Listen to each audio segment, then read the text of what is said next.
Si vous êtes nouveau sur la chaîne, n'oubliez pas de vous abonner et de liker la vidéo. On commence.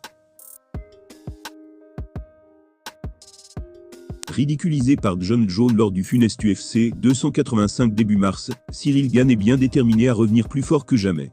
La preuve dans une story récente, dans laquelle le Français a affiché un physique impressionnant. Ce qui témoigne de l'énorme quantité de travail qu'il abat. Voilà de quoi donner de l'espoir à ses fans.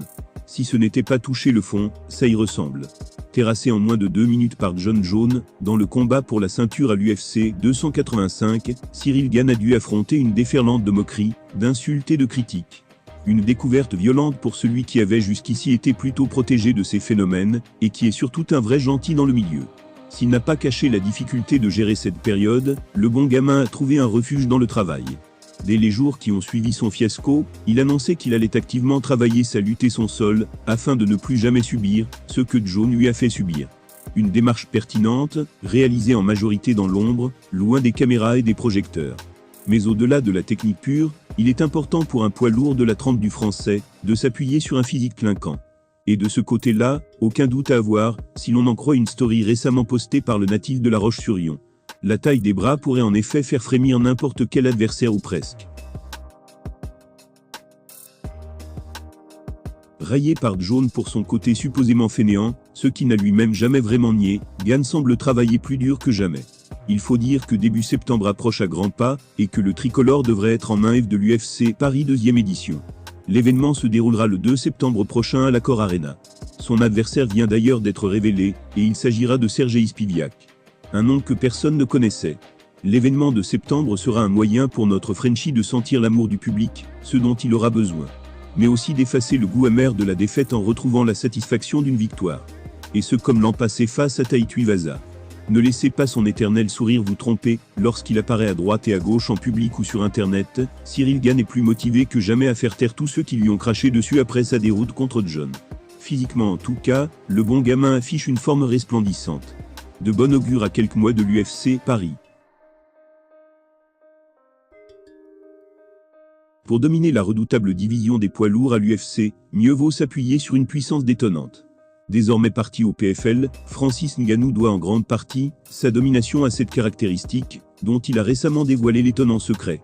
Quand certains de ses adversaires titillent avec les 120 kg à cause de leur masse graisseuse, lui s'approche plutôt du poids limite de sa catégorie avec sa pure musculature.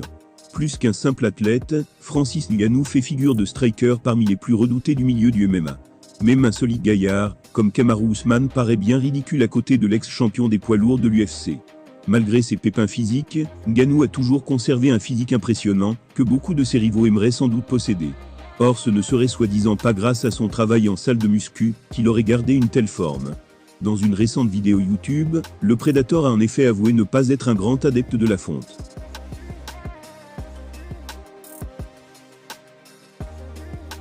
Il a déclaré, je cite, « Je suis très mauvais en musculation. Genre je me souviens que pendant le Covid, ma salle était fermée, mais on y allait quand même avec Eric Nicksick. Lui il a toujours fait beaucoup de muscu, du coup il se moquait de moi, parce que j'étais nul. Je n'arrivais pas à soulever les poids, je n'avais pas d'équilibre, je tremblais. Ce n'était pas beau à voir du tout, je ne soulève jamais de poids. » Une révélation qui a de quoi surprendre au vu du corps sculptural qu'affiche le Camerounais dans la cage. Il n'en démord pourtant pas, et considère dès lors que la musculation n'a rien d'indispensable pour l'entraînement d'un combattant comme lui. Voilà ce qu'il a ajouté, c'est pour ça que je pense que la puissance n'a rien à voir avec la musculation. Je suis nul en muscu, et ça ne veut pas dire que je ne suis pas puissant. Je pense que ça se base plus sur la génétique. Déjà dans ma famille, tout le monde est fort, même les filles. Ma petite sœur se battait tout le temps, avec des garçons à l'école, et elle leur bottait le derrière. Le fait de travailler dans une mine de sable, dans ma jeunesse a sûrement aidé aussi. Autant dire que de nombreux bodybuilders doivent se montrer jaloux des gènes de la famille Ngannou. Costaud au possible, le Camerounais ne doit apparemment rien de sa sidérante carrure à la musculation. Et si certains oseraient y voir une source de motivation pour présenter un jour son physique, l'espoir fait vivre après tout.